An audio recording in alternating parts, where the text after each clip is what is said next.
महत्वाची घडामोड दिशा सालियन प्रकरणात मुंबई हायकोर्टात सुनावणी झाली।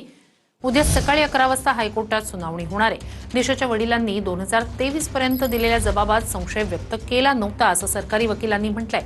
हे प्रकरण दिशाच्या कुटुंबासाठी संपायला हवं असं आदित्य ठाकरे यांच्या वकिलांनी म्हटलंय। दिशाच्या वडिलांनी 2020 मध्ये हत्येचा किंवा आत्महत्येसाठी प्रवृत्त केल्याचा संशय व्यक्त केला नव्हता असं सरकारी वकिलांनी म्हटलंय। सुनावणी दरम्यान काय झालंय आपण पाहतोय। संशय नव्हता मग 6 वर्ष चौकशी का करताय असा सवाल कोर्टाने केला। दिशाच्या वडिलांनी 2023 पर्यंत दिलेल्या जबाबात संशय व्यक्त केला नव्हता असं सरकारी वकिलांनी म्हटलं।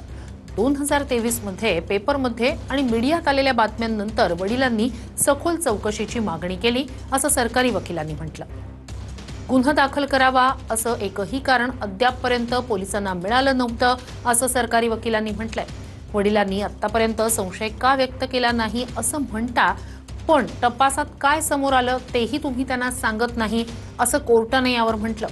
2021चा चौकशी अहवाल तुम्ही त्यांना उशिरानं दिला, मात्र पुन्हा फेरतपास केलेल्याचा चौकशी अहवाल तुम्ही आज दिला असं कोर्टानं म्हटलंय।